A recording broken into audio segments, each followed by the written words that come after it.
हाँ, dipole in a constant electric field हम लोग देख चुके थे। उसमें टॉर्क हम लोगों ने बात कर ली थी, टॉर्क जो था वो था पी साइन थीटा। ठीक है, उस पर बेस हम लोग यहाँ पे बात करते हैं। यहाँ पे क्या दे रखा है, एक प्रॉब्लम दे रखा है, टॉर्क पर बेस है। यहाँ पे क्या इधर एक डायपोल दे रखा है, यहाँ पे एक डायपोल है minus Q plus Q charge से यहाँ पे डायपोल बन रहा है। और इस डायपोल की यहाँ पे लेंथ दे रखी है 2a, और ये डायपोल जो है कांस्टेंट इलेक्ट्रिक फील्ड के साथ यहाँ पे 53 एंगल यहाँ पे डिग्री का एंगल बना रही है। और अभी देखो यहाँ पे डायपोल फिक्स है, मान लो कि यहाँ पे चार्जेस को यहाँ पे रिलीज कर दिया गया, रिलीज कर दिया तो होगा क्या यहाँ पे इलेक्ट्रिक फील्ड डायरेक्शन यहाँ पे लेफ्ट से राइट की साइड है, तो होगा क्या यहाँ पे होगा ये इधर पॉजिटिव चार्ज रहा होगा, इधर हमारे यहाँ पे नेगेटिव चार्ज रहा होगा। तो होगा क्या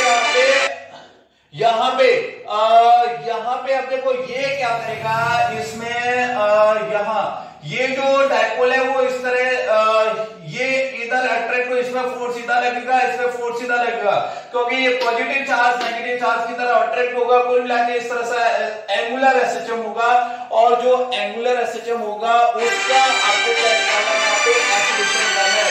ये जो डायपोल है वो कहाँ इधर आएगा, तो इस डायपोल का यहाँ पे क्या निकालना है, यहाँ एक्सीलरेशन निकालना है। और इसका एक्सीलरेशन देखो जरा किस तरह से निकालेंगे वो देखते हैं जरा यहाँ पे। अब यहाँ पे हम लोग देख चुके हैं कि यार जो है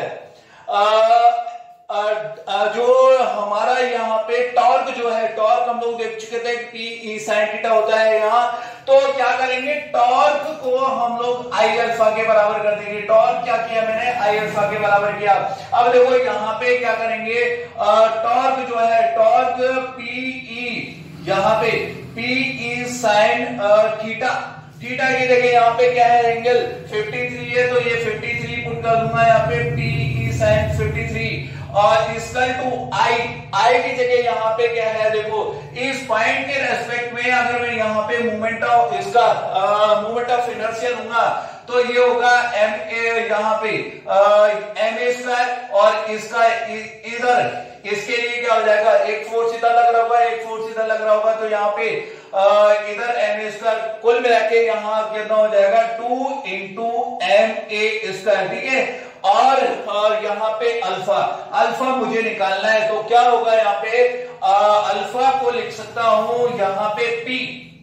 अब पी को देखो जरा, यहाँ पे पी क्या होता है मेरा, पी जो होता है Q इंटू 2a यहाँ पे, तो इसकी जगह यहाँ पे लिख सकता हूं Q इंटू 2a यहाँ P E की जगह, और इसके बाद यहाँ पे इलेक्ट्रिक फील्ड यहाँ E नॉट है, E नॉट यहाँ पे मैंने पुट कर दिया। और उसके बाद यहाँ पे साइन 53 की वैल्यू मैं जानता हूं कितना 4/5, तो यहाँ पे 4/5 लिख देंगे। और उसके बाद यहाँ पे नीचे यहाँ इसको नीचे ले आएंगे तो 2 इंटू एम ए स्क्वायर हो जाएगा, तो 2 से 2 कैंसिल हो गया। कुल मिला के यहाँ पे जो अल्फा आएगा वो कितना आएगा यहाँ पे 4/5, और ये कितना हो जाएगा Q इंटू ई नॉट, और उसके बाद यहां से एक कैंसिल भी हो जाएगा, और ये हो जाएगा मास इंटू एक्सीलरेशन यहाँ पे। तो इस तरह से यहाँ पे अल्फा जो आएगा यहाँ पे एंगुलर एक्सीलरेशन जो आएगा 4/5 Q E naught upon N A, ये हमारा क्या हो गया यहाँ पे एंगुलर एंगुलर यहाँ पे एक्सीलरेशन हो गया। ठीक है, अब देखो इसी में और आगे चलते हैं। आगे एक्चुअली क्या है, देखो यहाँ पे इस तरह की सिचुएशन है, दो डायपोल है यहाँ पे, और वो कहां पे रखे हैं, यहाँ पे कांस्टेंट इलेक्ट्रिक फील्ड में रख दिए हैं। मान लो कि ये कांस्टेंट इलेक्ट्रिक फील्ड E है और इसकी डायरेक्शन इधर है, और यहाँ पे दो यहाँ पे सिचुएशन है, यहाँ पे एक जो डायपोल रखा है वो -q + q ऐसा रखा है, और दूसरा जो डायपोल रखा है वो इधर पॉजिटिव और इधर नेगेटिव है ना यहाँ पे। अब हमारा सवाल ये उठता है यहाँ पे पहली चीज तो देखेंगे कि यार यहाँ पे ये डाइपोल जो है इस पर नेट फोर्स कितना होगा। नेट फोर्स देखेंगे तो यार देखो इधर इलेक्ट्रिक फील्ड की डायरेक्शन है, एक फोर्स इधर लग रहा होगा क्योंकि इधर नेगेटिव चार्ज रहा होगा, क्योंकि इलेक्ट्रिक फील्ड की डायरेक्शन क्या होती है, पॉजिटिव से नेगेटिव की तरफ होती है। तो यहाँ पे पॉजिटिव है, इधर नेगेटिव, ये इस पर फोर्स इधर लग रहा होगा, इस पे फोर्स इधर लग रहा होगा, ठीक है, क्योंकि इधर पॉजिटिव है ये नेगेटिव, तो इधर फोर्स लग रहा होगा। इस पर एफ नेट जो है, एफ नेट की वैल्यू जो होगी वो क्या होगी, 0 होगी, ठीक है। अच्छा भाई, अब बात करते हैं यार यहाँ पे नेट टॉर्क। टॉर्क देखो जरा, यहाँ पे फोर्स इधर लग रहा है और इसी के लाइन ऑफ जॉइनिंग के अलोंग लग रहा है, कुल मिला के यहाँ पे फोर्स टॉर्क जो होता है force into perpendicular distance. Perpendicular distance क्या हो जाएगी, यहाँ पे 0 हो जाएगी। तो यहां से टॉर्क जो होगा, नेट टॉर्क जो होगा वो क्या होगा, यहाँ पे 0 होगा, कुल मिला के एफ नेट 0 होगा और टॉर्क नेट यहाँ पे, नेट टॉर्क भी यहाँ पे 0 होगा। अब बात करते हैं नेक्स्ट केस के लिए। यहाँ पे नेक्स्ट केस में यहाँ पे अगर मैं बात करूं, अब ये प्लस क्यू चार्ज इधर रख दिया और माइनस क्यू चार्ज इधर रख दिया। अब बात करते हैं हम लोग यहाँ पे एफ नेट की। एफ नेट देखते हैं यहाँ पे अब एफ नेट की बात करते हैं यार। इस पे देखो इलेक्ट्रिक फील्ड की डायरेक्शन इधर है, तो इधर पॉजिटिव चार्ज है, इधर नेगेटिव चार्ज है, तो इस पे फोर्स इधर लग रहा होगा, इस पे फोर्स इस बार क्या है, इधर लग रहा होगा फोर्स, ठीक है, और इस पे फोर्स यहाँ पे इधर लग रहा होगा क्योंकि ये पॉजिटिव चार्ज है, नेगेटिव चार्ज कहां बैठा है, इधर बैठा है, क्योंकि इलेक्ट्रिक फील्ड की डायरेक्शन पॉजिटिव से नेगेटिव की साइड होगी। तो होगा क्या, यहाँ पे फोर्स इधर लग रहा था और इधर यहाँ पे फोर्स इधर लग रहा था, ठीक है, इस कंडीशन में। अब देखो जरा होगा क्या, लेकिन एफ नेट अगर देखें अभी भी, तो अभी भी एफ नेट मेरा क्या है, एक फोर्स इधर दूसरा फोर्स इधर, तो टोटल नेट फोर्स क्या हो जाएगा, यहाँ पे 0 हो जाएगा। तो एफ नेट अभी भी क्या है, 0 है। और जब एफ नेट की बात कर ली तो नेट टॉर्क की बात करते हैं हम। यहाँ पे नेट टॉर्क जो होगा, यहाँ पे देखेंगे कि यह टॉर्क फोर्स मेरा इधर लग रहा है, अगर इसके लिए देखें टॉर्क होता है हमारा फोर्स इनटू परपेंडिकुलर डिस्टेंस। तो यहाँ पे परपेंडिकुलर डिस्टेंस क्योंकि यही आएगी, तो यहाँ पे परपेंडिकुलर डिस्टेंस 0 हो गई, तो टॉर्क भी हमारे क्या हो गया, यहाँ पे 0 हो गया। कुल मिला के यहाँ पे इस केस में भी नेट टॉर्क क्या आएगा, 0 आएगा। अब देखो जरा यहाँ पे, हाँ ये कुछ यहाँ पे इस तरह की सिचुएशन है। अब यहाँ पे कुल मिला के ये दोनों जो है, यहाँ दोनों सिचुएशन में ये जो डायपोल है वो इक्विलिब्रियम में होंगे।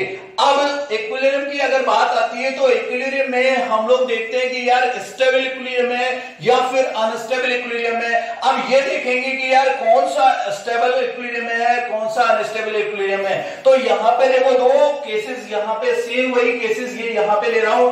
अब यहाँ पे इसका कॉन्सेप्ट क्या है, देखो ये स्टेबल में है या आपके क्या है, अनस्टेबल इक्विलिब्रियम में। तो मैं क्या करूंगा, देखो जिस पॉइंट के रेस्पेक्ट में ये एंगुलर एसएचएम कर रहा है, ये इस पॉइंट के रेस्पेक्ट में ये क्या कर रहा है, यहाँ पे ये जो मिड पॉइंट है इसके रेस्पेक्ट में क्या कर रहा है, ये एंगुलर एसएचएम कर रहा है। ये कुछ इस तरह से यहाँ पे इसको मैं थोड़ा सा यहाँ पे स्लाइटली इसको डिस्प्लेस करूंगा। मान लो कि वो डिस्प्लेसमेंट मेरा यहाँ पे इधर कर रहा हूं मैं। मान लो ये डायपोल क्या है, मैंने इस तरह से डिस्प्लेस कर दिया। मेरा डायपोल अब यहाँ पे इस तरह से है, मैंने स्लाइटली किया है, इसको इधर डिस्प्लेस किया, ठीक है, इधर डिस्प्लेस किया और ये मान लो कि थीटा एंगल पे मैंने डिस्प्लेस कर दिया, ठीक है। जहां पे मैंने क्या किया है, इस डायपोल जो पहले ये था, इस डायपोल को मैंने यहाँ पे इस तरह से क्या है, स्लाइटली मैंने डिस्प्लेस किया। अब देखो जरा यहाँ पे मैंने डिस्प्लेस किया इधर, लेकिन अब देखो जरा यहाँ पे इस कंडीशन, फर्स्ट वाले केस देख रहा हूं मैं।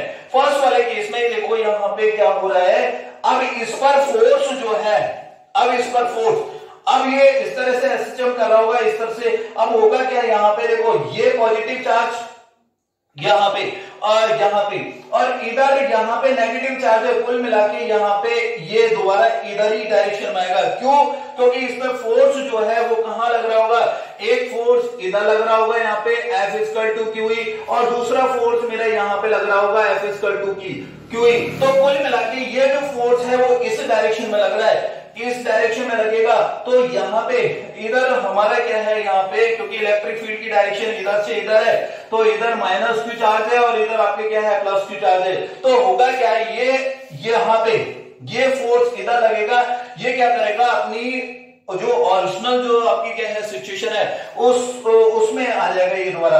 देखो मैंने डिस्प्लेस किया इधर, लेकिन इसमें फोर्स इधर ही डायरेक्शन में लग रहा है, इस डायरेक्शन में लग रहा है, तो ये क्या होगा, ये इधर ही आ जाएगा यूं। तो कुल मिला के यहाँ पे जहां से मैंने डिस्प्लेस किया और दोबारा अगर उसी पोजीशन पे आ रहा है तो यहाँ पे हम लोग बोलेंगे इसको स्टेबल, यहाँ पे ये बोलेंगे हम लोग यहाँ पे स्टेबल इक्विलिब्रियम की कंडीशन है। ये कौन सी कंडीशन है, स्टेबल इक्विलिब्रियम की कंडीशन है, ठीक है। हाँ, दूसरे केस में और देखते हैं हम लोग। दूसरे केस में देखो जरा, यहाँ पे दूसरा केस है, यहाँ पे प्लस क्यू, यहाँ पे माइनस क्यू। अब यहाँ पे स्लाइटली मैं क्या कर रहा हूं, इसको हल्का सा मैं क्या कर रहा हूं, यहाँ पे डिस्प्लेस कर दिया। ये मेरा डायपोल है, यहाँ पे ये डायपोल है। अब डायपोल पे यहाँ पे फोर्स देखेंगे, फोर्स देखेंगे तो यार यहाँ पे हो क्या रहा है, यहाँ पे देखो इधर इलेक्ट्रिक फील्ड की डायरेक्शन है, इधर नेगेटिव चार्ज है और नेगेटिव ये है, तो कुल मिला के नेगेटिव नेगेटिव यहाँ पे रिपल्सन फोर्स होगा, इस पे फोर्स इधर लगेगा, ठीक है। और यहाँ पे इस पे फोर्स देखो ये पॉजिटिव है और इधर नेगेटिव, तो इस पे फोर्स मेरा यहाँ पे लग रहा होगा, तो फोर्स इधर लगेगा। और देखो मैंने क्या किया, थीटा डिग्री पे यहाँ पे स्लाइटली डिस्प्लेस किया, तो अब ये पूरा रॉड मैंने क्या किया, यहां से इधर इसको स्लाइटली डिस्प्लेस किया और अब ये फोर्स इधर लग रहा है, इधर लग रहा है, तो कुल मिलाकर ये इधर ही चला जाएगा। कुल यहाँ पे बात करें तो जो ये है दोबारा अपनी मीन पोजीशन पे नहीं आ रहा है, दोबारा अपनी ओरिजिनल सिचुएशन में नहीं आ रहा है, तो ये यहां से इधर ही यहाँ पे रोटेट हो गया पूरा कुल मिला के, तो यहाँ पे ये होगी अनस्टेबल, अपनी ओरिजिनल शेप में नहीं आ रहा है, तो ये हो जाएगी यहाँ पे अनस्टेबल, अनस्टेबल इक्विलिब्रियम की कंडीशन हो जाएगी, ठीक है। तो फर्स्ट वाला जो केस था वो यहाँ पे स्टेबल इक्विलिब्रियम की कंडीशन थी, यहाँ पे स्टेबल इक्विलिब्रियम यहाँ पे वाला केस था। सेकंड वाले में यहाँ पे अनस्टेबल में होगा, ठीक है, डायपोल। अब देखो या फिर मैं कह सकता हूं यार, ये भी कह सकता हूं कि देखो इलेक्ट्रिक फील्ड की डायरेक्शन इधर, अगर डायपोल मूवमेंट की अगर देखें डायरेक्शन, तो डायपोल मूवमेंट की डायरेक्शन क्या होती है, नेगेटिव से पॉजिटिव। कुल मिला के इधर जब इलेक्ट्रिक फील्ड और डायपोल मूवमेंट के बीच में एंगल थीटा देखो जहां पे जीरो है, जब जीरो होगा तो ये क्या हो जाएगा, यहाँ पे स्टेबल में होगा, ठीक है यहाँ।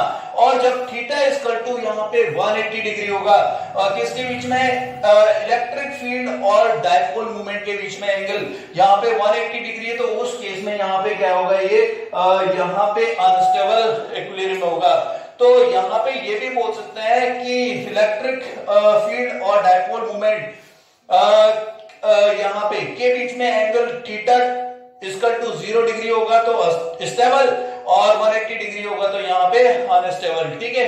और इसी पर बेस और आगे चलते हैं हम लोग। यहाँ पे एक और प्रॉब्लम दे रखा है, दो और प्रॉब्लम दे रखे हैं यहाँ पे, इसको समझते हैं थर्ड वाली प्रॉब्लम को।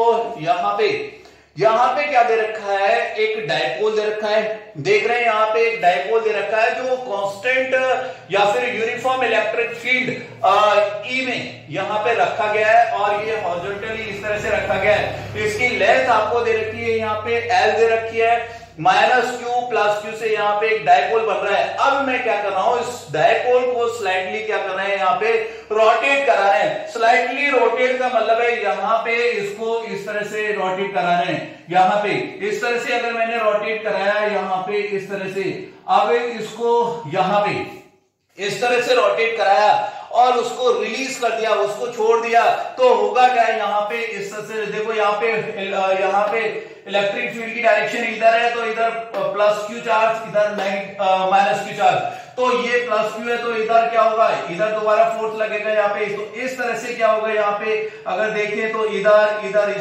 इस तरह से क्या है, यहाँ पे एंगुलर एसएचएम हो रहा होगा, और वो एंगुलर एसएचएम यहाँ पे उसका टाइम पीरियड यहाँ पे पूछा गया है, find out time period of the oscillation if dipole is slightly rotated and release, ठीक है। तो हमें क्या करना है, यहाँ पे वो टाइम पीरियड निकालना है। अब देखो जरा यहाँ पे अगर मैं बात, ये ऑलरेडी मैं बात कर चुका हूं कहां पे, एसएचएम में। एसएचएम में हम लोगों ने देखा था एंगुलर एसएचएम हो रहा था, तो वहां पे टाइम पीरियड कितना था, टाइम पीरियड वहां पे पहली चीज तो यह है कि सिंपल एसएचएम और एंगुलर एसएचएम दोनों में फर्क क्या है। देखो वहां पे हम लोग टाइम पीरियड होता था हमारा सिंपल, जब फोर्स को हम लोग देखते थे minus F equal to minus की एक्स, ठीक है, ये एसएचएम मोशन में फोर्स जो था, और टाइम पीरियड जो था हमारा T equal to 2 pi under root of N by K से हम लोग निकालते थे। यहाँ पे क्या करते थे, जो फोर्स है उसको फोर्स को यहाँ पे माइनस के एक्स की फॉर्म में लिखते थे, और जहां से के को कंपेयर करके यहाँ पे T equal to 2 pi under root of M by K से हम लोग टाइम पीरियड लिखते थे। यहाँ पे क्या करते हैं, यहाँ पे अब देखो एंगुलर यहाँ पे मोशन हो रहा है, तो यहाँ पे एंगुलर मोशन में क्या हो जाएगा, फोर्स की जगह यहाँ पे क्या आ जाएगा, टॉर्क आ जाएगा, और यहाँ पे के वही रहेगा, और थीटा यहाँ पे सिंपल डिस्प्लेसमेंट है, और यहाँ एंगुलर एसएचएम में यहाँ पे थीटा हो जाता है ये, और थीटा क्या है यहाँ पे एंगुलर डिस्प्लेसमेंट। तो कुल मिला के यहाँ पे टाउ इक्वल टू माइनस के थीटा, ठीक है।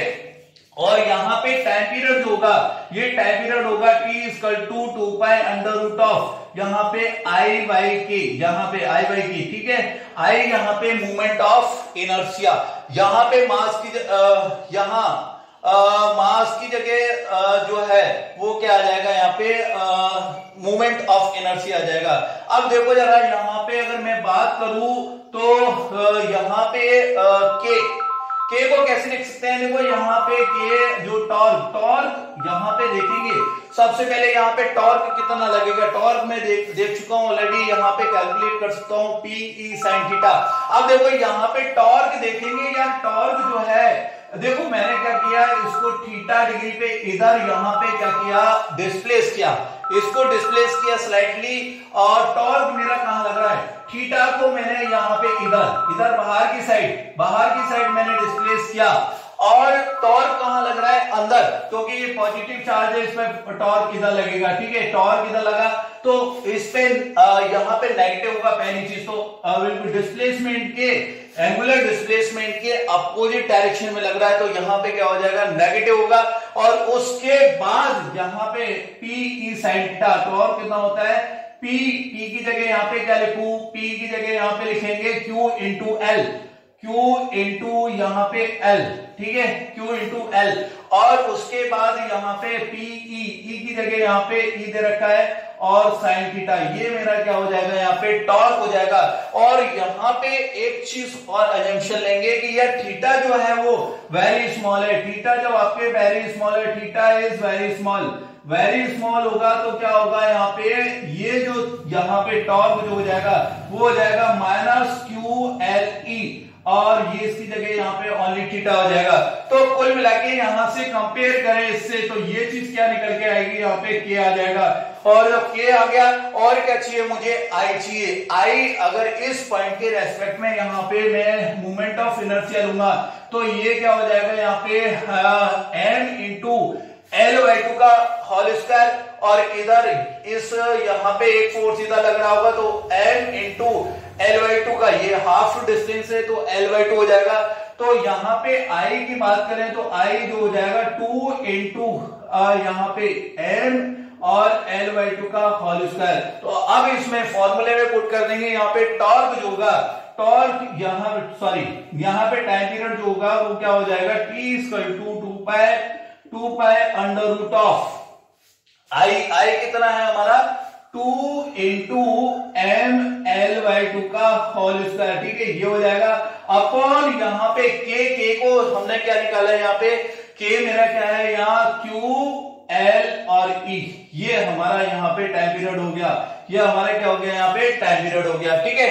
अब इसी में लास्ट प्रॉब्लम है, लास्ट प्रॉब्लम में क्या है वो समझते हैं। यहाँ पे किस तरह की प्रॉब्लम है, देखो यहाँ पे क्या किया है, एक डायपोल को, यहाँ पे डायपोल है P, इसको यूनिफॉर्म इलेक्ट्रिक फील्ड में रखा गया है, ठीक है।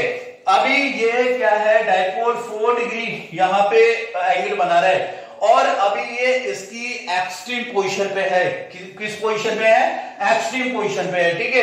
अब क्या कर रहे हैं, इसको रिलीज कर रहे हैं। इसको क्या कर रहे हैं, यहाँ पे रिलीज कर रहे हैं। अब रिलीज करेंगे तो यहाँ पे क्या करेगा, ये एसएचएम करेगा, इस तरह से एंगुलर एसएचएम करेगा, इस तरह से एंगुलर एसएचएम करेगा। और वो जो एंगुलर एसएचएम करेगा उसका टाइम पीरियड आपको दे रखा है यहाँ पे टी। उसका टाइम पीरियड क्या दे रखा है, यहाँ पे टी दे रखा है। अब जब ये इधर से यू कर रहा होगा एसएचएम, ये यहाँ पे मीन पोजीशन पे आएगा। उसके बाद जब इधर ये 2 डिग्री का एंगल बनाएगा तो यहां से यहां तक यहाँ पे 4 डिग्री से 2 डिग्री का जब एंगल बनाएगा तो यहां से यहां तक इसको टाइम कितना लगेगा वो आपसे यहाँ पे पूछा है। समझ में आया कि नहीं आया? देखो यहाँ पे क्या कर रहे हैं, फिर समझ लो। यहाँ पे इस पे यहाँ पे देखो, पहले ये 4 डिग्री का यहाँ पे एंगल बना रहा है। ये क्या है, अभी एक्सट्रीम पोजीशन पे है यहाँ। अब इसको रिलीज कर रहे हैं, यहां से रिलीज करेंगे तो यहाँ पे इधर इलेक्ट्रिक फील्ड इधर है, तो यहाँ पे इस तरह से यहाँ पे फोर्स लगेगा, टॉर्क लगेगा। तो टॉर्क के कारण यहाँ पे ये एंगुलर एसएचएम होगा इसका, और एंगुलर एसएचएम होगा तो इस तरह से ये क्या है, इस तरह से यहाँ पे इसके रेस्पेक्ट में क्या करेगा, ये एंगुलर एसएचएम करेगा। जब ये 4 डिग्री है और इधर से फिर ये 2 डिग्री पे आएगा तो यहां से यहां तक इसमें जब ये एंगल 2 डिग्री बनाएगा तो यहां से यहां तक का टाइम आपसे पूछा गया है। अब देखो जरा कैसे करेंगे यहाँ पे, और ये इस तरह के प्रॉब्लम मैंने आपको कराए हैं कहां पे, यहाँ पे एसएचएम है। याद करो जो एसएचएम, ये एक्चुअली क्या है एसएचएम, और उसमें हम लोगों ने यहाँ पे उससे एक फिगर से कराए थे आपको। अब देखो यहाँ पे इस तरह की सिचुएशन है, ये किस तरह की सिचुएशन है यहाँ पे, अगर देखेंगे तो ये इस तरह की सिचुएशन है यहाँ पे कि भाई यहाँ पे 0 डिग्री, यहाँ पे 4 डिग्री, अभी 4 डिग्री इसकी एक्सट्रीम पोजीशन है। ये क्या हो जाएगी, इसकी एक्सट्रीम पोजीशन, और ये आपकी मीन पोजीशन, और इधर भी यहाँ पे कहीं एक्सट्रीम पोजीशन आ रही होगी -4, ठीक है। लेकिन ये कहां पे आ रहा है, ये 2 डिग्री पे आ रहा है। तो यहां से यहां तक का जो टाइम है, यहां से अभी क्या है, यहाँ पे यहां से इधर आ रहा है, तो इधर से यहां तक का, यहां से यहां तक पहुंचने में टाइम आपको यहां पे निकालना है। तो मैं क्या करूंगा यहाँ पे, देखो यहाँ पे इसको मैं इस तरह का एक फिगर बनाऊंगा यहाँ पे, इस तरह का यहाँ पे, और उसमें ये बता दूंगा कि भाई यहाँ पे ये है, यहाँ पे देखो यहाँ पे ये मेरी मीन, यहाँ पे हो जाएगी मेरी एक्सट्रीम पोजीशन, ये मेरी एक्सट्रीम पोजीशन यहाँ पे, ये एक्सट्रीम पोजीशन, और मीन पोजीशन क्या हो जाएगी, ये हमारी मीन पोजीशन, ठीक है। तो ये इसके करस्पॉन्डिंग यहाँ पे प्रोजेक्शन होगा, तो ये कितना 4 डिग्री, यहाँ पे देख रहे हैं 4 डिग्री, ठीक है। इधर हो जाएगा ये -4, और यहाँ पे अभी कहां पे है वो 2 डिग्री, मतलब ये यहाँ पे कहीं होगा, यहाँ पे ये 2 डिग्री, इधर आपके क्या है, यहाँ पे 4 डिग्री, ठीक है। अब देखो जरा, अब यहां से यहां तक अभी मेरा ये जो पार्टिकल है यहाँ पे, ये जो है यहाँ डाइपोल मेरे कहां पे है, वो यहाँ पे है, इस पोजीशन पे है। जब यहां से ये अभी यहां तक जा रहा है, देखो यहाँ पे पहुंचने में कितना टाइम लेगा वो हमें निकालना है। तो कुल मिला के यहाँ पे देखें तो यहाँ ये कितना हो गया, ये 2, ये कितना हो गया यहाँ पे 1, ठीक है। क्योंकि ये यहाँ पे रेडियस, तो ये भी आपके क्या है 2 होगा, सॉरी 4 होगा। यहाँ पे कितना हो जाएगा, ये 4 हो जाएगा, ये यहाँ पे 2 डिग्री। तो यहाँ पे देखेंगे तो यार यहाँ ये चीज, ये एंगल निकाल सकता हूँ क्या मैं, यहाँ पे ये निकालूंगा तो cos थीटा लगाओ, तो cos थीटा यहाँ पे कितना आ जाएगा, ये आ जाएगा यहाँ पे 60 डिग्री। तो यहाँ पे ये 60 आ जाएगा, ये कितना हो जाएगा 60 डिग्री, तो ये 60 आ गया, cos 60। यहाँ पे देखो जरा, यहाँ पे cos थीटा लगाएंगे तो यहाँ पे क्या हो जाएगा 2/4, मतलब cos में 1/2 वैल्यू कहाँ आएगी 60 पे। तो ये एंगल हमारा क्या हो जाएगा, यहाँ पे 30 डिग्री हो जाएगा। ये अगर 30 डिग्री हो गया तो टोटल एंगल यहाँ से, जब यहाँ से यहाँ तक पहुंचने में ये कितना यहाँ पे एंगल बनाएगा 120 डिग्री, कितना बनाएगा ये 120। अब क्या करूंगा मैं, थीटा इक्वल टू यहाँ पे ओमेगा टी लगा दूंगा।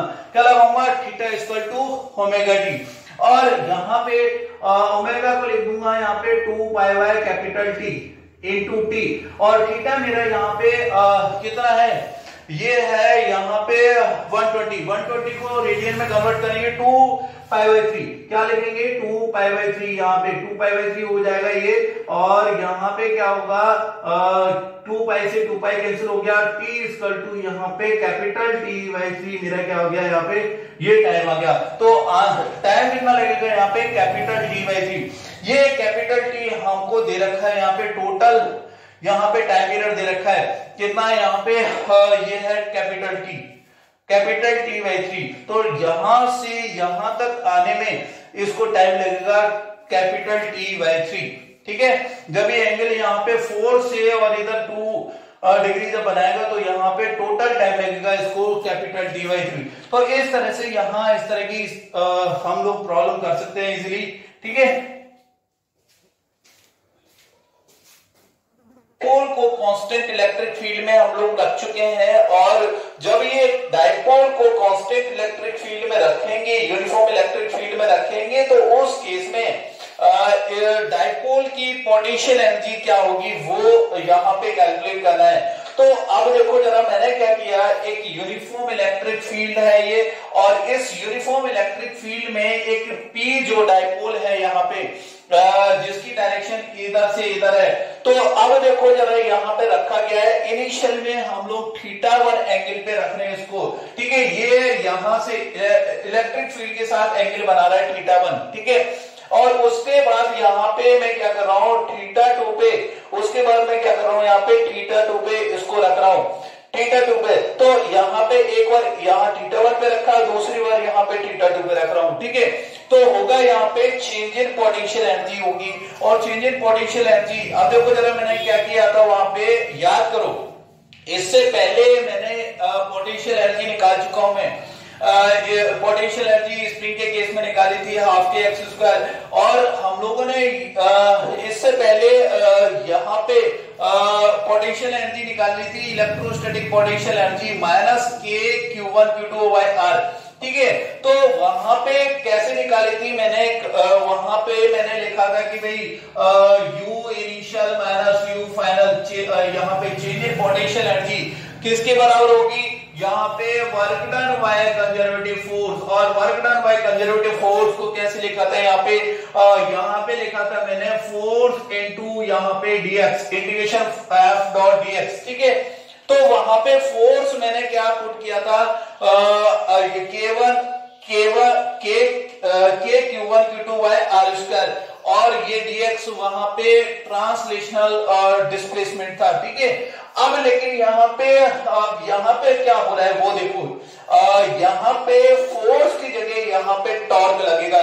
जब डायपोल को यूनिफॉर्म इलेक्ट्रिक फील्ड में रखते हैं तो यहाँ फोर्स की जगह क्या लगेगा, डायपोल लगेगा। देखो वो क्या है, जब मैं यहाँ से डायपोल को मैं इधर यहाँ पे इधर मैं इसको डिस्प्लेस कर रहा हूं, तो यहाँ पे टॉर्क लग रहा है, क्योंकि ये यहाँ पे इलेक्ट्रिक फील्ड की डायरेक्शन इधर है, तो एक टॉर्क हम लोग देख चुके हैं कि इधर टॉर्क लग रहा था, और कितना लगता था टॉर्क की E sin θ, ये हम लोग देख चुके हैं। तो यहाँ फोर्स की जगह टॉर्क आ जाएगा यहाँ पे, और ये डिस्प्लेसमेंट की जगह यहाँ होगा एंगुलर डिस्प्लेसमेंट, यहाँ पे क्या होगा एंगुलर डिस्प्लेसमेंट, ठीक है। अब देखो एक जनरल केस लूंगा मैं यहाँ पे, जनरल, अब यहाँ पे वर्क डन, अब यहाँ पे वर्क डन कौन सा हो रहा होगा, ये देखो, अब यहाँ पे ट्रांसलेशनल वर्क डन होगा या फिर रोटेशनल वर्क डन, क्योंकि अब देखो यहाँ पे रोटेशन हो रहा है, तो यहाँ पे मेरा रोटेशनल वर्क डन होगा, रोटेशनल वर्क डन यहाँ पे किस तरह से कैलकुलेट करेंगे, यहाँ पे वो यहाँ इस तरह से इस फॉर्मूले से करेंगे कि initial potential energy minus final potential energy equal to यहाँ पे work done by conservative force, और वर्क डन को यहाँ पे F की जगह वर्क डन फोर्स, F की जगह टॉर्क, और dx की जगह यहाँ पे d थीटा आ जाएगा एंगुलर डिस्प्लेसमेंट, ठीक है। अब देखो टॉर्क मैं देख चुका हूं, टॉर्क हम लोगों ने देखा P E sin θ, टॉर्क की जगह यहाँ P E sin θ लिख दिया, dx की जगह d थीटा लिख दिया। और याद करो वहां पे वर्क डन क्या है, यहाँ पे वर्क डन जो है स्केलर क्वांटिटी, और उसको हम लोग यहाँ पे कैसे लिखते थे, वर्क डन होता है F D cos theta, F D cos theta यहाँ पे। तो यहाँ पे ये एफ की जगह टॉर्क हो गया, डीएक्स की जगह यहाँ पे ये डी थीटा हो गया, और कॉस थीटा क्या होता था, ये यहाँ पे टॉर्क और डिस्प्लेसमेंट के बीच में एंगल होगा। अब टॉर्क और डिस्प्लेसमेंट, यहाँ पे एंगुलर डिस्प्लेसमेंट, इसकी डायरेक्शन देखते हैं। अगर ध्यान से देखें तो यहाँ पे डिस्प्लेस में इधर कर रहा हूं, डिस्प्लेस इधर कर रहा हूं, इसका मतलब ये अंगूठा जो है इसकी डायरेक्शन बता रहा है। ये अंगूठा क्या है, बाहर की साइड है, बाहर की साइड है, इसका मतलब बाहर को हम लोग इस तरह से रिप्रेजेंट करते हैं, एक सर्किल और उसमें डॉट ये क्या बता रहा है, ये बाहर की साइड डायरेक्शन बता रहा है, देखो ठीक है। और यहां पे देखेंगे टॉर्क की क्या डायरेक्शन होगी, टॉर्क जैसे डॉट इधर लग रहा है, इधर की साइड लग रहा है, तो ये अंगूठा जो है अंदर की तरफ है, तो अंदर की डायरेक्शन को हम लोग क्रॉस से बताते हैं, इधर ये सर्किल और इसके बीच में क्रॉस। तो ये क्या बता रहा है कि टॉर्क की जो डायरेक्शन है वो अंदर की तरफ है, ठीक है। यहां अब देखो जरा, अब हम लोग यहाँ पे एक जनरल केस ले लेंगे, यहाँ पे क्या करेंगे हम लोग, थीटा पे जाके, अब मैं क्या करूंगा यहाँ पे थीटा पे जाके डी थीटा का क्या लूंगा, एक यहाँ पे डी थीटा डिस्प्लेस करूंगा, थीटा पे जाके मैंने क्या किया, डी थीटा डिस्प्लेस किया इसको, और उसमें वर्क डन यहाँ पे कैलकुलेट करेंगे, तो वो वर्क डन क्या होगा, यहाँ पे देखते हैं। ये टॉर्क की जगह पी साइन थीटा लिख दिया into D theta into cos 180 देखो कैसे आया ये, मेरा डिस्प्लेसमेंट में इधर कर रहा हूं, जैसे डिस्प्लेसमेंट मेरा अंदर की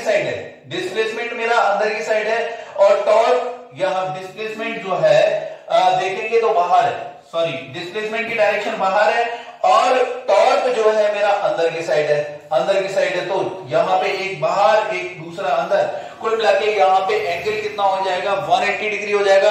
और एंगल अगर 180 cos 180 की वैल्यू यहाँ पे -1 यहाँ ले है, P मेरा कांस्टेंट है, यहाँ पे इसको बाहर निकाल लिया, और यहाँ पे sin थीटा डी थीटा का यहाँ पे इंटीग्रेशन हो जाएगा, और लिमिट क्या आएगी वो देखो जरा। अब ये एंगल मेरा θ1 से θ2 यहाँ पे लिमिट हो जाएगी, θ1 पोजीशन से θ2 मेरा डायपोल यहाँ पे चेंज हो रहा है, तो यहाँ पे इंटीग्रेट करेंगे जब इसको, साइन थीटा का यहाँ पे इंटीग्रेशन होगा -cos थीटा, और ये लिमिट θ1 से θ2। अब देखो जब माइनस को बाहर निकालूंगा तो माइनस तो क्या हो जाएंगे, प्लस हो जाएंगे, और यहाँ पे अब इसमें upper limit minus lower limit put करो, यहाँ पे जब मैंने यार यहाँ पे θ2 पुट किया तो cos θ2 हो गया, माइनस और थीटा की जगह θ1 तो माइनस cos θ1 हो जाएगा। P को यहाँ पे दोनों साइड यहाँ पे मल्टीप्लाई कर दूंगा, तो कुल मिला के potential energy at θ1 minus potential energy at θ2 equal to ये हो जाएगा PE, दोनों यहाँ पे मल्टीप्लाई कर दिया है, cos θ2 माइनस PE cos θ1, ये हमारा यहाँ पे चेंज इन पोटेंशियल एनर्जी आएगी, ठीक है। ये किस केस में, जब आपके क्या है रोटेशनल वर्क डन होगा, तो रोटेशनल वर्क डन होगा उस केस में यहाँ पे potential change in potential energy आएगी। अब याद करो याद करो हम लोगों ने जब भी पोटेंशियल एनर्जी निकाली तो एक ऐसा पॉइंट लिया जहां पे चीजें आसान हो, ऐसी एक पॉइंट लिया था जहां पे पोटेंशियल एनर्जी 0 हो। याद करो जब स्प्रिंग वाला केस था, स्प्रिंग वाले केस में पोटेंशियल एनर्जी क्या हुआ करती थी, हाफ के एक्स स्क्वायर जब हुआ था तो नेचुरल लेंथ पे मैं क्या मानता था कि पोटेंशियल एनर्जी 0, ठीक है।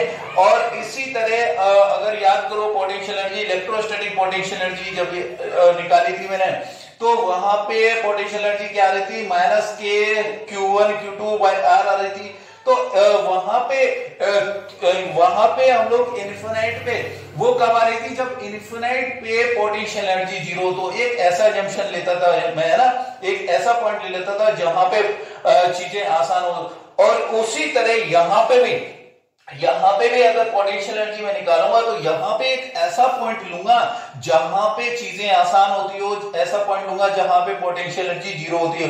तो मैंने क्या किया देखो जरा, यहाँ पे मैंने ऐसा किया कि यार जो ये θ2 जो है, थीटा वन आप एज इट इज रखो, थीटा टू एक यहाँ पे इसको परपेंडिकुलर कर दो। यहाँ पे ये डायपोल मेरा इस तरह से है, मान लो ये डायपोल इधर है, ठीक है, ये पी डायपोल है मेरा। अभी थीटा क्या एंगल बना रहा है, ये 90 डिग्री बना रहा है, तो थीटा टू क्या हो गया मेरा 90 डिग्री, ठीक है। 90 डिग्री थीटा टू होगा तो यहाँ पे potential energy at theta two पे क्या हो जाएगी, जीरो हो जाएगी, क्योंकि cos 90 यहाँ पे देख रहे हैं। तो यहाँ पे पोटेंशियल एनर्जी अगर कम इसको ध्यान से देखें तो पोटेंशियल एनर्जी क्या आ रही है, पी ई cos थीटा आ रही है।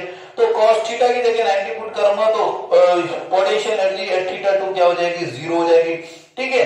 अब देखो जरा यहाँ पे अगर ये दोनों वैल्यू अगर मैं इसमें रखता हूं, यहाँ पे इस क्वेश्चन में रखता हूं, देखो जरा यहाँ पे u एट थीटा वन यहाँ मुझे निकालना है, माइनस u थीटा टू, ये u थीटा टू की वैल्यू जीरो यहां से पुट कर देंगे, ये जीरो आ गई, equal to P E cos theta two, P cos theta two की जगह थीटा टू की जगह मैं 90 पुट करूंगा, तो यहाँ पे क्या हो जाएगा, यहाँ cos 90 जीरो, तो पूरी टर्म क्या हो जाएगी, जीरो हो जाएगी, minus P E cos theta one. अब यहाँ पे ये एज इट इज रख दिया। अब यहाँ पे u at potential energy at theta one, ये क्या है, minus P E cos theta one.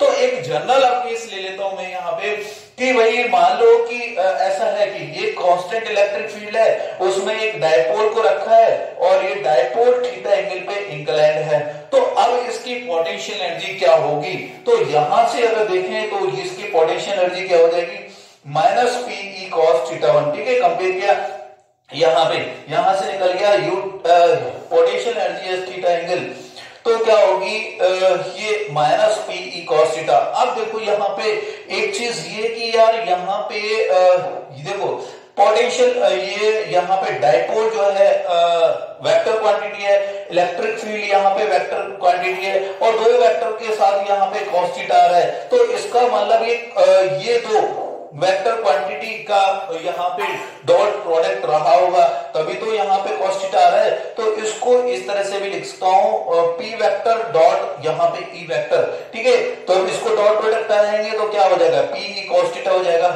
ठीक है। तो यहाँ पे इस तरह से भी लिख सकते हैं हम लोग वेक्टर फॉर्म में।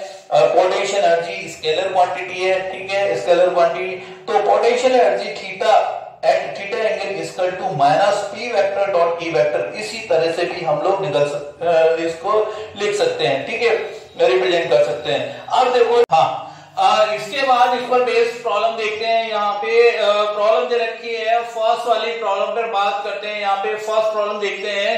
फर्स्ट प्रॉब्लम में क्या दे रखा है, यहाँ पे एक डायपोल दे रखा है, एक यूनिफॉर्म इलेक्ट्रिक फील्ड है। यूनिफॉर्म इलेक्ट्रिक फील्ड में एक डायपोल को हम लोग यहाँ पे रख रहे हैं ए पोजीशन पे। ए पोजीशन ये क्या है, माइनस एक्स एक्सिस के साथ एंगल बना रहा है 53, और दूसरी सिचुएशन में यहाँ पे दूसरे केस में यहाँ पे ये यहाँ पे इसको शिफ्ट कर रहे हैं बी पॉइंट पे। बी पॉइंट पे अब ये एक्स एक्सिस के साथ एंगल बना रहा है 37 डिग्री, ठीक है। डायपोल है, पी है। अब क्या करना है आपको, यहाँ पे पूछा गया है find out work done by the electrostatic. Work done आपको कैलकुलेट करना है when we rotate a dipole from A to B position. यहाँ पे डायपोल को ए पोजीशन से बी पोजीशन पे चेंज करने में यहाँ पे वर्क डन कितना होगा वो यहाँ पे कैलकुलेट किया है। अब देखो जरा, यहाँ पे हम लोग जानते हैं यार, यहाँ पे क्या करेंगे, हम लोग फिर बेसिक से चलते हैं। हम लोग यहाँ पे u initial minus u final, ये क्या यहाँ पे लिख देते हैं work done by conservative force, work done by यहाँ पे work done by electrostatic force, ठीक है। तो यहाँ पे और क्या लिख सकता हूं मैं, यहाँ पे लिख सकता हूं मैं work done by electrostatic force, work done by यहाँ पे work done by electrostatic force क्या हो जाएगा, u at theta one, u initial मान लो माइनस u फाइनल, इस तरह से कर लेंगे यहाँ पे। और पोटेंशियल एनर्जी मैं देख चुका हूँ, पोटेंशियल एनर्जी यहाँ पे क्या है, थीटा एंगल पे माइनस पी cos थीटा यहाँ पे। अब देखते हैं यहाँ u इनिशियल में ये डायपोल जो है वो 53 एंगल बना रहा है, और कहां से, ये नेगेटिव एक्स एक्सिस के साथ एंगल बना रहा है। कुल मिला के इधर से एंगल बना रहे हैं, लेकिन मुझे चाहिए इधर से, ये एंगल किधर से लेता हूं, इधर से एंगल, तो यहाँ पे इनिशियल पोटेंशियल एनर्जी हो जाएगी मेरी P E, dipole moment P, electric field E और कॉस यहाँ पे और थीटा। अब देखो थीटा क्या हो जाएगा, ये वाला एंगल चाहिए मुझे, तो यहाँ पे ये हो जाएगा 180 माइनस 53, ठीक है, माइनस ऑफ, और यहाँ पे बीच में क्या है, माइनस का साइन है तो माइनस रखेंगे। उसके बाद यहाँ पे फाइनल पोटेंशियल एनर्जी लिखूंगा। फाइनल पोटेंशियल एनर्जी क्या होगी, minus P cos theta, minus P E और कॉस थीटा। आप देखो अब इधर से एंगल कितना बना रहे हैं, ये दूसरी पोजीशन में, यहां से इस पोजीशन पे, ये फाइनल पोजीशन है, ये 37 डिग्री एंगल बना रहा है, तो यहां पे 37 ले लेंगे, यहां पे cos 37। अब इसको कैलकुलेट करेंगे यार, यहां पे कैलकुलेट करो जरा यार। सबसे पहले तो ये देखेंगे कि cos 180 माइनस यहां पे 53 की वैल्यू क्या होगी। यहां पे देखो कौन से क्वार्टर में देखेंगे, यहाँ पे सेकंड क्वार्टर में, सेकंड क्वार्टर में cos नेगेटिव होगा, तो कुल मिलाके यहाँ पे माइनस माइनस प्लस हो जाएगा, नेगेटिव निकलेगा, cos 53 निकलेगा, तो माइनस माइनस क्या हो जाएगा, प्लस हो जाएगा, तो ये यहाँ पे पॉजिटिव आ जाएगा। तो यहाँ P और उसके बाद PE और cos 53 की वैल्यू यहाँ पे लिख देंगे cos 53 डिग्री, और उसके बाद माइनस माइनस माइनस या प्लस हो गया, और ये PE cos 37। अब क्या करूंगा मैं, cos 53 की वैल्यू पुट कर दो।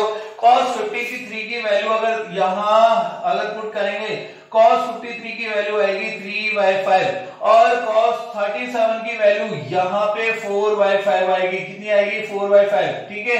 अब यहां पे इसको ऐड करेंगे, तो ऐड करेंगे तो देखेंगे, तो यहां अगर मैं देखूं तो 5 यहां पे एलसीएम ले लेंगे, तो कुल मिलाके यहां पे 3 + 4 ये ऐड हो जाएंगे, तो 7/5 PE, ये हमारा वर्क डन बाय इलेक्ट्रोस्टैटिक यहां पे हो जाएगा। ये हमारा यहां पे आंसर हो गया, ठीक है। अब चलते हैं इसके बाद हम लोग सेकंड वाले प्रॉब्लम पे। सेकंड प्रॉब्लम को समझते हैं पहले। तो यहाँ पे क्या दे रखा है, सेकंड वाली प्रॉब्लम में एक यूनिफॉर्म इलेक्ट्रिक फील्ड दे रखा है, इसकी डायरेक्शन इधर दे रखी है, ठीक है। और यहाँ पे क्या दे रखा है आपको, यहाँ पे एक डाइपोल है -q + q डाइपोल, ठीक है। और ये इसकी डिस्टेंस दे रखी है 2a, इसकी लेंथ कितना दे रखी है, 2a दे रखी है, और ये इनिशियल 37 डिग्री एंगल पे इंक्लाइंड है। ये यहाँ पे दोनों का मास भी यहाँ पे क्या दे रखा है, mm दे रखा है, ठीक है। इसका मास और इसका मास, दोनों का मास सेम है। इनिशियल में ये अभी फिक्स है, ठीक है। जब इसको रिलीज करेंगे तो इस पर एक टॉर्क लगेगा इधर, तो टॉर्क लगेगा तो यहाँ पे, अब ये जब इधर मीन पोजीशन पे आएगा, यहां से ये इधर आएगा, तो जब मीन पोजीशन पे आएगा तो इसका ओमेगा क्या होगा, एंगुलर वेलोसिटी क्या होगी, ये आपसे पूछा है। Find out omega when it crosses mean position, तो मीन पोजीशन यहां से इधर, ये इसकी मीन पोजीशन होगी। तो इस तरह के प्रॉब्लम को किस तरह से करेंगे, देखो जरा, इस तरह के प्रॉब्लम को हम लोग करेंगे, इसमें लगाएंगे work energy theorem. Work energy theorem हम लोग कई बार लगा चुके हैं, और क्या होती है वर्क एनर्जी थ्योरम, समझते हैं इसको, ठीक है। वर्क एनर्जी थ्योरम से लिख सकते हैं हम लोग यहाँ पे वर्क एनर्जी थ्योरम से मैं क्या लिख सकता हूं, U इनिशियल प्लस यहाँ पे K initial equal to U final plus K final, ठीक है। हाँ, अब बात करते हैं इनिशियल पोजीशन ये है, इसकी इनिशियल पोजीशन ये क्या एंगल बना रहा है 37, ठीक है। और अभी ये यहाँ पे, तो अब इसकी पोटेंशियल एनर्जी क्या होगी, पोटेंशियल एनर्जी हम लोग देख चुके हैं -P cos थीटा, तो -PE cos, अब कितना एंगल बना रहा है 37, तो 37 यहाँ पे पुट कर देंगे, प्लस, और उसके बाद इनिशियल यहाँ पे काइनेटिक एनर्जी। देखो अभी इनिशियल में ये फिक्स है ना, अभी रिलीज नहीं किया है, तो जब फिक्स है तो यहाँ पे काइनेटिक एनर्जी क्या होगी, 0 हो जाएगी। और अब फाइनल पोटेंशियल जब इसको रिलीज करेंगे तो ये क्या है, मीन पोजीशन पे आ जाएगा इस तरह से, और जब मीन पोजीशन पे आएगा तो यहाँ पे E और यहाँ पे P में क्या यहाँ पे एंगल होगा, ये होगा 0 डिग्री, ठीक है। तो ये हो जाएगा मेरा Pe cos 0 माइनस माइनस तो आएगा पोटेंशियल एनर्जी क्या हो जाएगी Pe cos 0 डिग्री, ठीक है, प्लस उसके बाद यहाँ पे फाइनल काइनेटिक एनर्जी। देखो अब ये रोटेशनल मोशन हो रहा है, यहाँ पे क्या हो रहा है, रोटेशनल मोशन हो रहा है, और रोटेशनल मोशन में जैसे ट्रांसलेशन मोशन में जो हमारी काइनेटिक एनर्जी होती थी हाफ एम स्क्वायर, तो यहाँ रोटेशनल मोशन हो रहा है, तो रोटेशनल मोशन में जो काइनेटिक एनर्जी होगी आई हाफ आई ओमेगा स्क्वायर, तो हाफ यहाँ पे लिख देंगे आई मूवमेंट ऑफ इनर्शिया और ओमेगा स्क्वायर, ठीक है, ओमेगा स्क्वायर तो निकालना है, अब मुझे आई कैलकुलेट करना है। आई देखो देखेंगे तो आई क्या होगा यहाँ पे इस पॉइंट के रेस्पेक्ट में अगर मैं आई निकालू मूवमेंट ऑफ इनर्शिया निकालू तो इसके रेस्पेक्ट में यहाँ पे फोर्स लग रहा होगा, एक फोर्स इधर, तो ए मास इंटू यहाँ डिस्टेंस ए, ये पूरी टोटल 2a है, तो यहां से यहां तक क्या हो जाएगी ए, तो यहाँ मूवमेंट ऑफ इनर्शिया हो जाएगा एम ए स्क्वायर। दूसरा फोर्स इधर लग रहा है, तो यहाँ पे इस पॉइंट के रेस्पेक्ट में देखेंगे मूवमेंट ऑफ इनर्शिया, ये भी एम ए स्क्वायर हो जाएगा,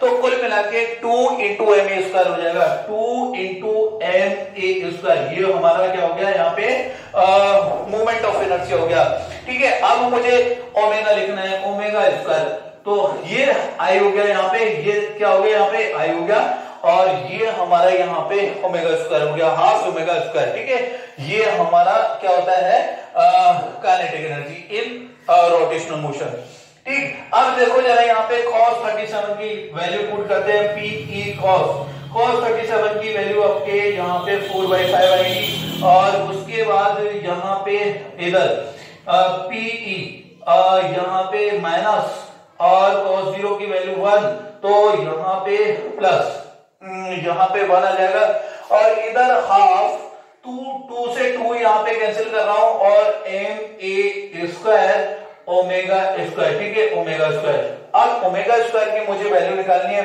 तो इसको मैं क्या करूं यार, इधर भेज दूं, तो अब इधर भेजूंगा तो यहाँ पे Pe कांस्टेंट, यहाँ पे P यहाँ पे कॉमन ले लूंगा, और यहाँ पे 1 हो जाएगा, इधर 1 माइनस 4/5 ये आ जाएगा equal to M A square omega square. अब क्या करूंगा, ये एम ए को इधर यहाँ पे शिफ्ट करूंगा, एम ए स्क्वायर, और ये 1 माइनस 4/5 ये कितना हो जाएगा यहाँ पे, ये 5 इधर जाएगा, तो 5 माइनस 4, तो कुल मिला के ये 1/5 हो जाएगा, तो ये हो जाएगा हमारा 1/5, तो यहाँ पे ये हो जाएगा 1/5 मतलब Pe upon 5 M A square. ये ओमेगा स्क्वायर की वैल्यू आ रही है, किसकी वैल्यू आ रही है यहाँ पे, ओमेगा स्क्वायर की।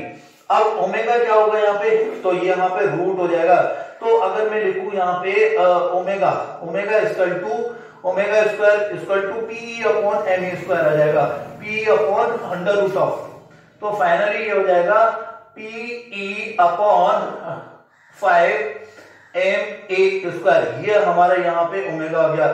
तो इस तरह से हम लोग यहाँ पे इसको कैलकुलेट कर सकते हैं।